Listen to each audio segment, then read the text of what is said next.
I'm a 90s kid. I lived through the best generation, my dudes. We had bugle fingers, VHS tapes, Legends of the Hidden Temple, all of that. Free pinball on every computer, suck-em boppers, and an ungodly amount of slime. Wow. So freaking rad, dude. So tight. Never got better, not even a little. Life is awful now. We're all gonna die.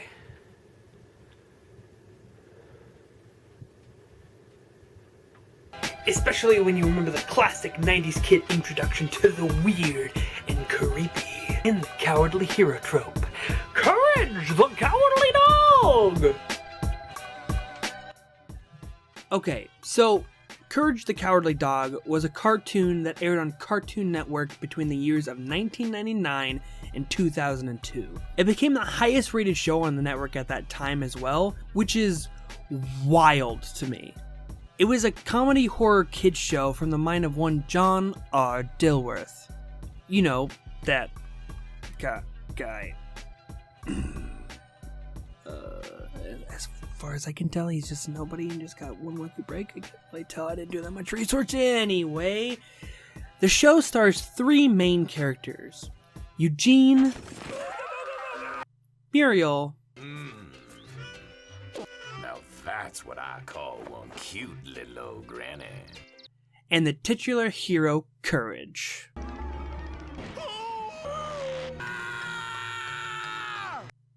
Living in the middle of nowhere! You know what? Just watch the intro to the show. They sum it up before every episode. Man, I had a weird relationship with this show when I was a kid. I genuinely found it creepy and unnerving, but I still watched it a bunch when it came on, and I don't know why. There was like something mesmerizing about it, like not being able to pull your eyes away from an upcoming train wreck. I think there was this morbid curiosity at what freaky thing came next, but maybe that wasn't it. Maybe it was the creepy monsters or the comedic antics that kept me engaged with it. I was a kid after all. Or perhaps it was watching this small, terrified purple dog overcome his crippling fear episode after episode. Maybe it was me catching a glimpse at what I might come to know as courage before I was smart enough to realize that very obvious metaphor. Perhaps I stared in wonder not at a train wreck, but at an act of bravery, wondering how that little pup did it. How this itty-bitty pooch always ran and screamed in fear, but not away from it, toward it? He ran at his problem the moment he was needed to, every time. How this doofus pipsqueak mutt mustered it all up every time. My prepubescent brain lost in the seemingly contradictory. It might have been the first time that concept ever crept across the growing pool of mass we think might be my brain. Honestly, this show doesn't really hold up. I completely forgot it was a slapstick comedy show, and the comedy's rocky at best. Though I'll admit, rewatching it, it did give me a hearty chuckle. But it mostly falls flat with some bafflingly bad running gags. Also, the episode structure is simple and repetitive, which I suppose you could chalk up to it being a kid's show. It's got that terrible early 3D occasionally too, and there's that festering foot episode, which might be the most disturbing thing I've ever seen. Twice.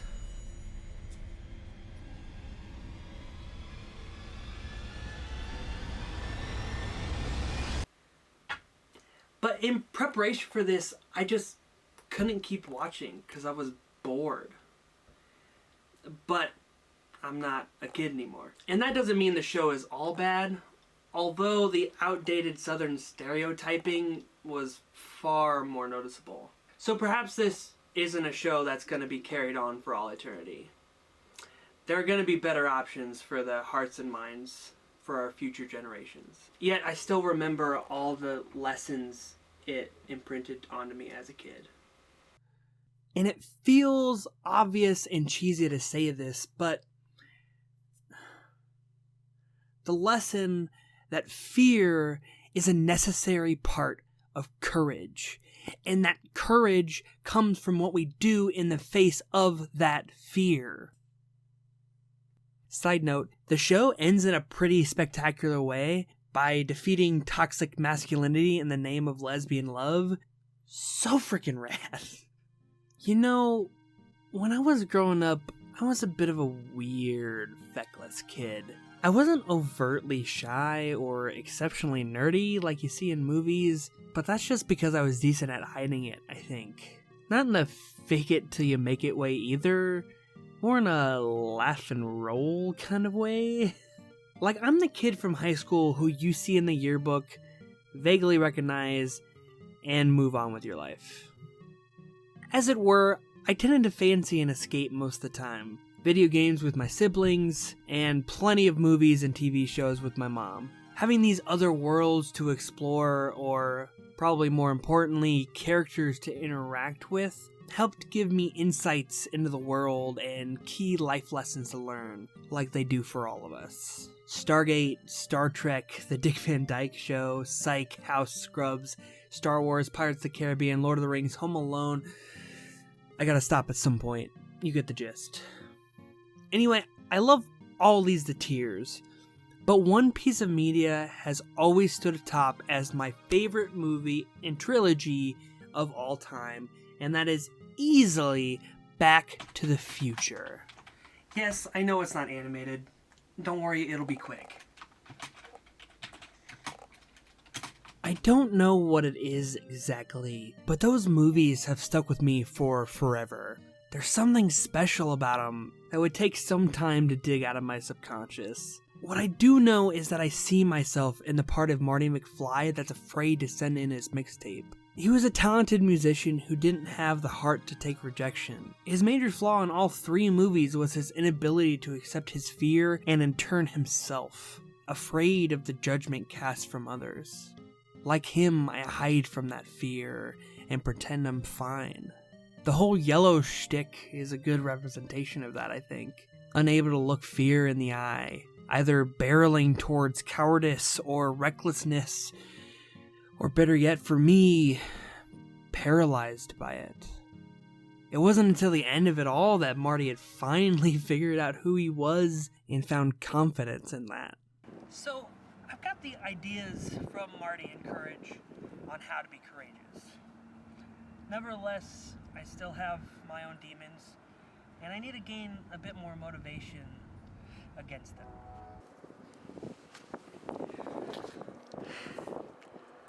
I still need to find confidence in myself. Bravery still eludes me. Alright, I have to do my best to stay focused here, because I so desperately want to talk about every square inch of the show. Hilda the series has a sense of wonder and magical charm that I don't know if I've ever seen before. Hilda has so much to offer, it's going to be very difficult to narrow down to just this one thing. But before I get there, watch this show. Please, for the love of God, watch it, make your kids watch it, make your parents watch it, screen it in movie theaters, you can thank me later.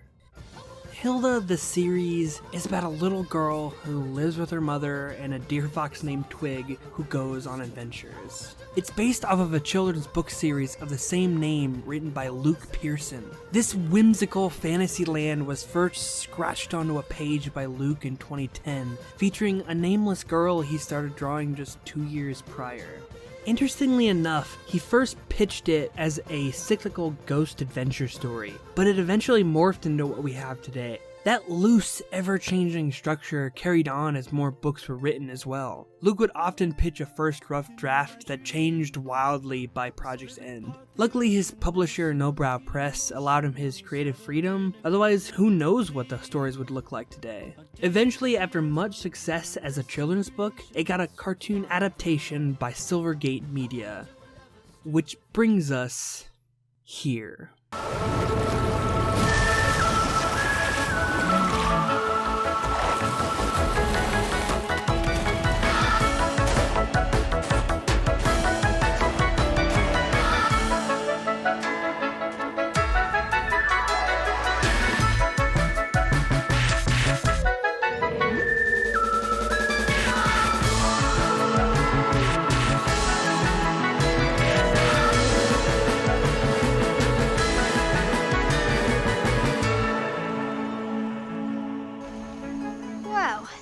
Was pretty traumatic, but such is the life of an adventurer.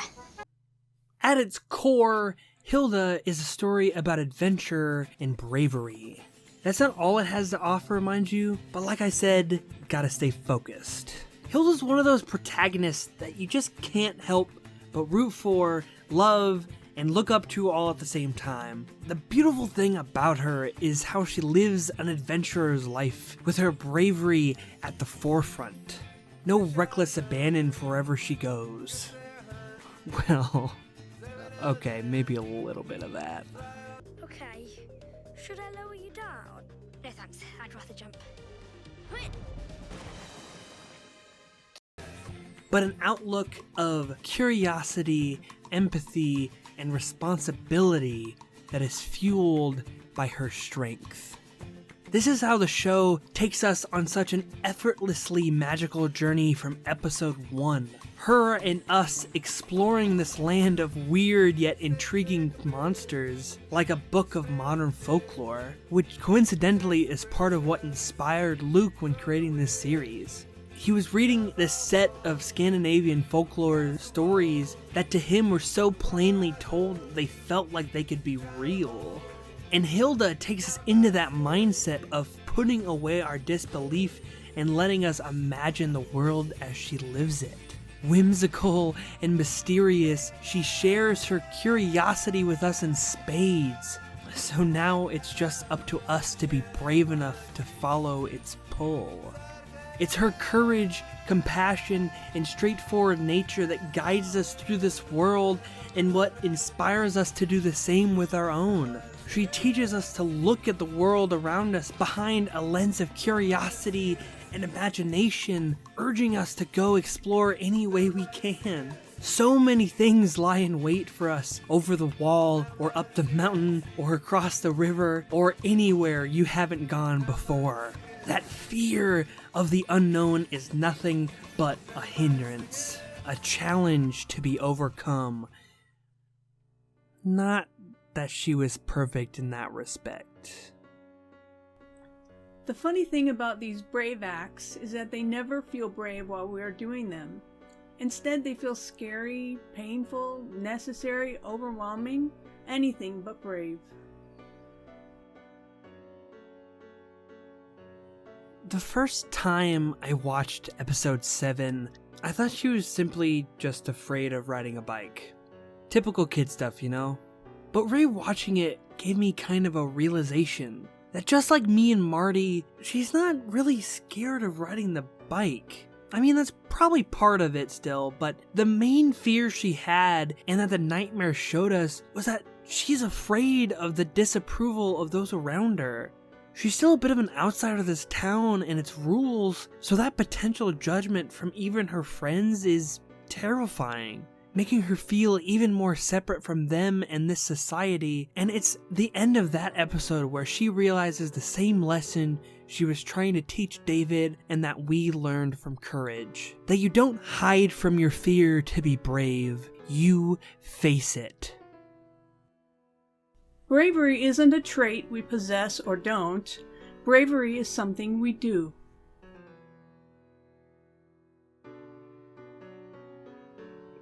Bravery is a lifestyle, and a damn hard one.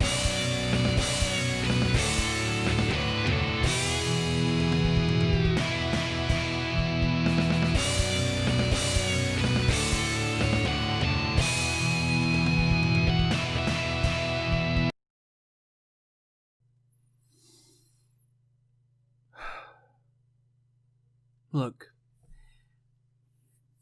the real lesson is that none of these lessons are a magical cure to our issues, societal or personal. Like, just because a show can awaken me to the reality of LGBTQIA plus people doesn't mean I've dismantled the inherent biases and misinformation built into my brain. Having these shows inform my value structures and worldview hasn't made me a godly yes man, unafraid to tackle the bull by the horns and who always makes the right decision. I still have scattered thoughts of anxiety endlessly knocking around in my brain. When I'm making videos, how do I be as good as these other guys? Is that even possible? Like, they're professional writers and actors and went to film school and are clearly just naturally better at this. I have to be unique, right? Come up with something totally original or I'm a hack. How the fuck do I do that? What hasn't been done? Do I need to learn how to film and edit like a pro? Does that mean I need better equipment? But they said I could just do it with my iPhone. Do I have to do research? How much? Like, how do you Google things effectively? How much is enough research? Do I have the willpower for any of this? I think, or better yet, I hope that this is common. Even Luke Pearson, Hilda's creator, spoke on his own anxiety in an interview. It's frustrating because I want to be able to produce work that I'd be interested in as a reader. The truth is, I continuously have opportunities to do that stuff, but I second guess everything as try-hard or embarrassingly derivative, and on the few occasions I've gotten over the hurdle and done something, I tend to prove myself right, and it makes the next thing even harder. So how do I or we take the next step? I don't know, slowly, I guess? Because that's precisely what these lessons do. They begin to inform our worldview, our sense of self, our morals, our values. They aren't a light switch being flipped. They're a worm eating its way to the core of the apple.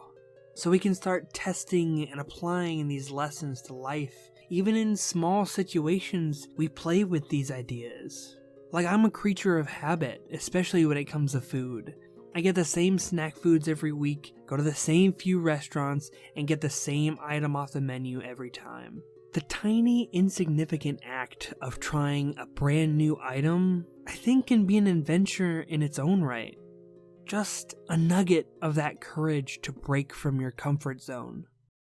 Now, I know saying trying new foods is courageous sounds absolutely ridiculous. And I don't know, maybe it is.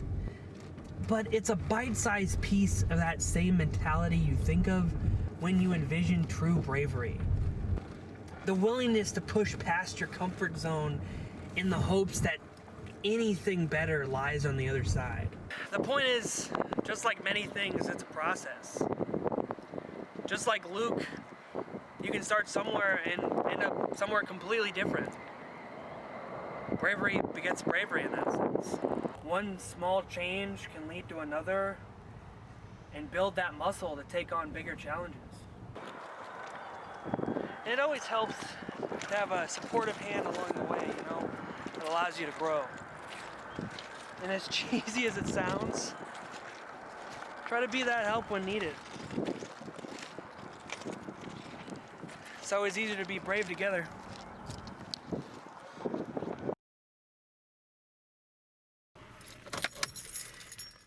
Just take that one small step.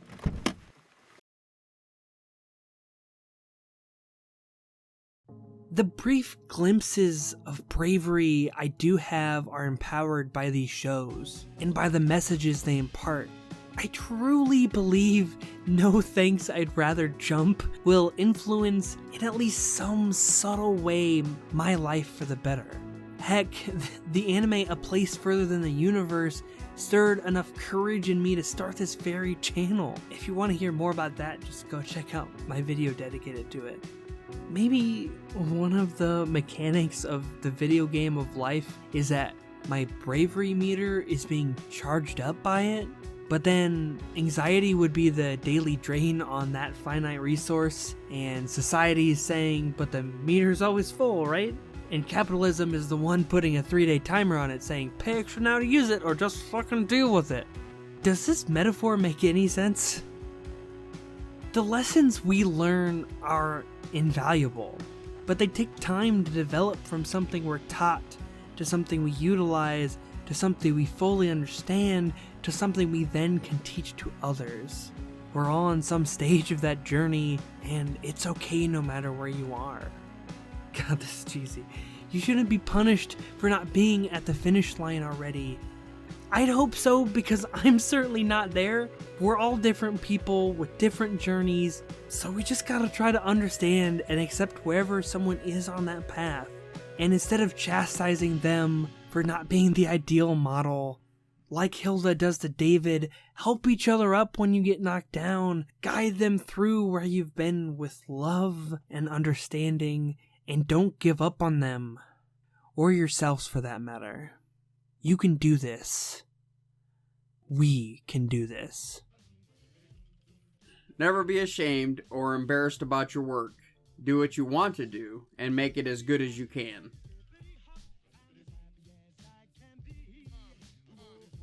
In the end, these shows gave me the courage to make this. And that's one step towards something. I don't know.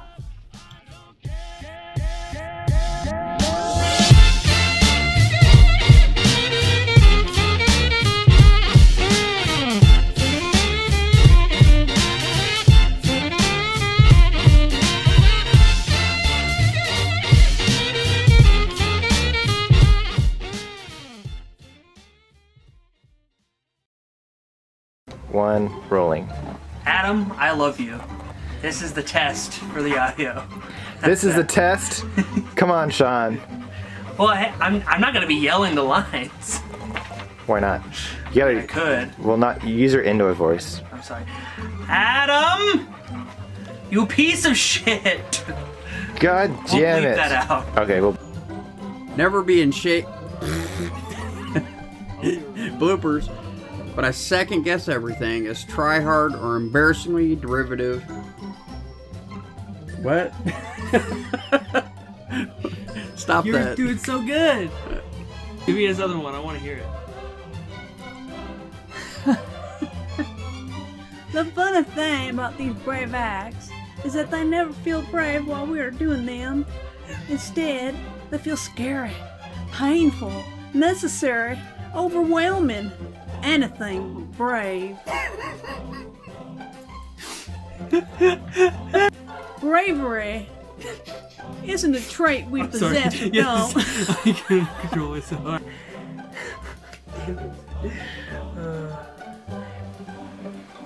Is it professional for you? maybe just a little bit. How professional you want it to be. Is it professional?